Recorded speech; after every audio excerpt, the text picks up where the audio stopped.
alaika sallallahu Muhammad. Assalamualaikum warahmatullahi wabarakatuh.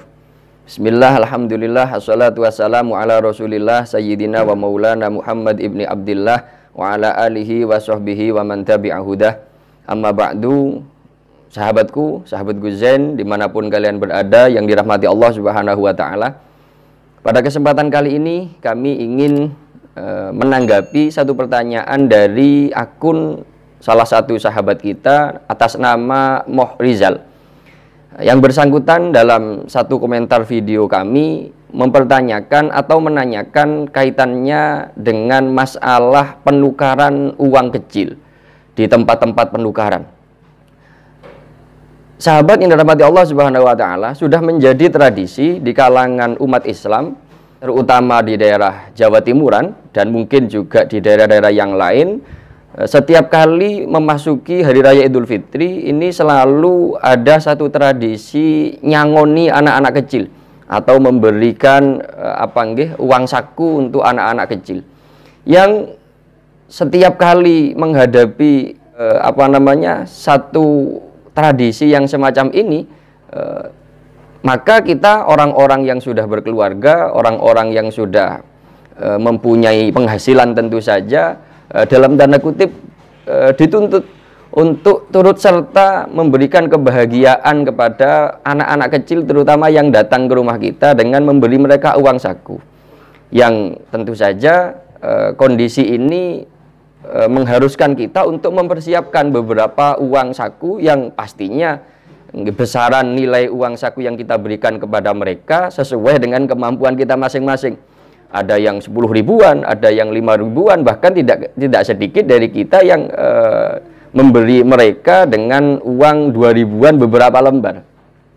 Yang tentu saja sahabat yang dirahmati Allah Subhanahu wa taala, tidak semua dari kita memiliki uang pecahan dengan nominal-nominal tertentu.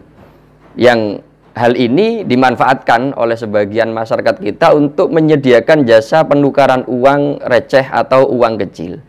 Yang ini ditanyakan oleh sahabat kita, bagaimana hukumnya penukaran uang tersebut? Karena tidak sedikit di luaran sana banyak sekali fatwa-fatwa yang berseliweran kaitannya dengan menghukumi praktek semacam ini sebagai praktek riba, yang tentu saja diharamkan dan dilarang oleh agama. Sahabat yang dirahmati Allah Subhanahu wa taala, perlu kita pahami bersama bahwa asal mula dari penghukuman atau menghukumi praktek semacam itu, praktek penukaran uang dari uang ratusan ribu terus kita tukarkan dengan uang-uang kecil semacam itu, bermula dari kaitannya dengan ikhtilaf ulama sebenarnya, kaitannya dengan menyamakan uang rupiah ini dengan nakdain, jadi dengan harta atau barang ribawi. Apa itu barang ribawi? Sahabat yang dirahmati Allah Subhanahu wa taala, dalam kitab-kitab fikih, dalam referensi fikih kita diperkenalkan, kita dijelaskan di sana kaitannya dengan ada barang itu yang dianggap barang dengan potensi riba yang tinggi atau disebut dengan barang ribawi. Ini ada dua macam. Yang pertama adalah barang ribawi jenis naked atau emas dan perak, dan yang kedua jenis makanan-makanan pokok, biji-bijian yang biasa digunakan untuk makanan pokok seperti halnya beras, gandum, dan kacang-kacangan. Dalam penjelasan tersebut dijelaskan ketika kita menukarkan antara satu barang ribawi dengan barang ribawi yang lain, ketika dalam satu jenis, seumpamanya kita menukarkan emas dengan emas, maka di sini disyaratkan antara emas satu dengan yang lain yang ditukarkan itu harus mempunyai ukuran yang sama. Harus mempunyai ukuran yang sama, sehingga tidak boleh kita menukarkan emas kita yang seberat 1 gram seumpamanya dengan emas lain yang karena kualitasnya kurang begitu baik sehingga atau membutuhkan 1,5 gram. Jadi 1 gram emas ditukarkan dengan 1,5 gram emas. Ini tidak diperbolehkan karena barang ribawi. Begitu juga syarat yang lain harus kontan, tidak boleh tempo salah satunya. Saya menukarkan emas saya dengan emas panjenengan seumpamanya, ini harus sama-sama kontan. Ini penjelasan singkat kaitannya dengan barang ribawi. Begitu juga beras dengan beras, gandum dengan gandum, jagung dengan jagung, harus sama timbangannya dan harus kontan, tidak boleh ada yang ditempo. Sahabat yang dirahmati Allah Subhanahu wa taala, mengacu dari pendapat ulama yang menyamakan uang rupiah, baik itu uang kertas ataupun uang logamnya dengan nakdain, dengan emas perak tadi, dari sinilah muncul hukum riba kaitannya dengan penukaran uang. Yang artinya ketika kita mengacu pada pendapat ulama yang mengatakan bahwa uang kertas itu tidak punya kedudukan yang sama dengan emas dan perak, maka tidak ada masalah. Maka tidak ada masalah penukaran uang rupiah dengan rupiah yang lain dengan selisih di antara keduanya. Sekali lagi ketika mengikuti pendapat yang mengatakan bahwa uang rupiah tidak bisa disamakan dengan nakdain atau dengan emas dan perak. Taruhlah kita mengikuti pendapat ulama yang mengatakan bahwa emas atau uang ini berkedudukan dengan atau sama kedudukannya dengan emas dan perak dalam hal tinjauan sama-sama sebagai alat tukar. Yang ini diikuti oleh banyak sekali para ulama dan juga untuk mempermudah transaksi yang lain nantinya. Sekali lagi taruhlah kita mengikuti pendapat yang mengatakan bahwa uang kertas ataupun logam rupiah ini disamakan kedudukannya dengan emas dan perak. Nah, dari sini nanti potensi akan adanya praktek riba dalam hal penukaran uang kecil dengan uang ratusan ribu tadi itu. Terus kenapa kok ada unsur ribanya? Iya, karena seperti yang kita sampaikan di depan tadi bahwa ketika uang kertas ini disamakan dengan emas dan perak yang artinya termasuk atau tergolong dengan harta ribawi atau barang ribawi, maka ketika kita menukarkan uang dengan nilai besar 100.000 dengan uang yang nilai kecil harusnya nilainya sama, 100.000 dapat 100.000. Sehingga ketika kita punya uang 100.000 satu lembar, kita tukarkan dengan uang 5.000-an. Kok ternyata nilainya nanti kita harus bayar lebih untuk mendapatkan 100.000 dengan lembaran 5.000 rupiah, maka disinilah letak praktek ribanya.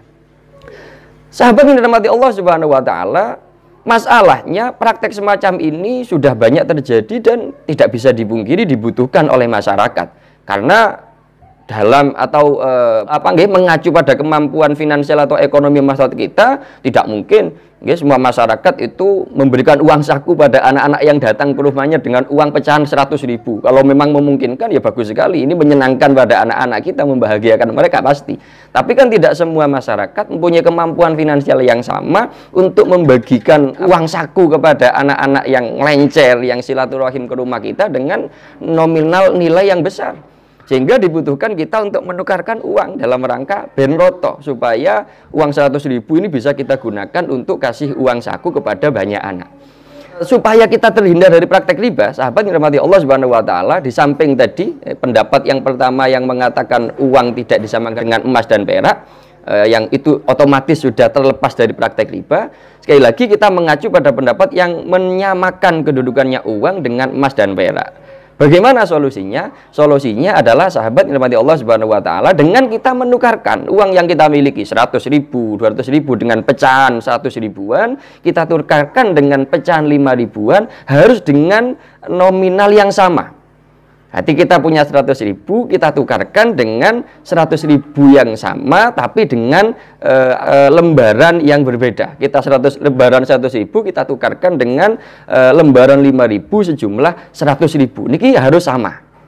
Loh, terus kaitannya dari pihak jasa penukaran uang pasti minta upah nanti. Nah, untuk upahnya ini kita berikan nanti setelah kita selesai melakukan akad-akad pertukaran, yang artinya kelebihan atau upah atau sebagai bentuk jasa, imbal jasa dari kita menukarkan uang terhadap pihak penukaran uang tersebut tidak perlu kita sampaikan, tidak perlu kita jelaskan di dalam akad, tidak perlu kita ungkit atau kita bahas, kita ikut sertakan di dalam akad. Ya sudah, ijab kabulnya itu kita tukar uang saja, 100.000 dengan lembaran ratusan ribu kita tukarkan dengan 100.000 dengan lembaran 5.000-an ataupun 2.000-an ataupun 10.000-an. Ini praktek yang pertama, yaitu dengan apa? Dengan membayarkan upah pada pihak penukaran uang tadi tanpa menyebutkannya di dalam akad. Ini salah satu solusi untuk menghindarkan praktek ini dari praktek-praktek riba. Atau dengan cara yang kedua, sahabat ini rahmati Allah Subhanahu wa Ta'ala, dengan cara apa? Dengan cara kita sampaikan di dalam akad nggak apa-apa, tapi bitorikin nadri, Ini dijelaskan oleh tidak sedikit ulama yang memberikan solusi semacam ini, yang bisa kalian cek keterangannya dalam kitab-kitab fikih, Fathul Mu'in dan sebagainya. Di sana diterangkan bahwa dengan cara bernazar. Hadis umumnya kita bilang begini nanti pada pihak lembaga atau seseorang yang memiliki usaha penukaran uang tersebut. Ini Mas, saya tukarkan uang 100.000 dengan pecahan 5.000 dengan jumlah yang sama. Dan saya bernazar nanti sampeyan, nanti Anda akan saya kasih, saya bernazar nanti sampeyan akan saya kasih uang 10.000 per 100.000-nya. Seumpamanya semacam itu. Ini menjadi solusi yang ditawarkan oleh para ulama, para sahabatku yang dirahmati Allah Subhanahu wa taala untuk menghindarkan praktek-praktek semacam ini dari praktek riba yang itu jelas kalau riba dilarang oleh syara. Sahabat yang dirahmati Allah Subhanahu wa taala, ini yang bisa kita sampaikan, kita bagi pada kalian semua, mudah-mudahan sedikit bermanfaat untuk kita semua. Wassalamualaikum warahmatullahi wabarakatuh. عليك صلى الله محمد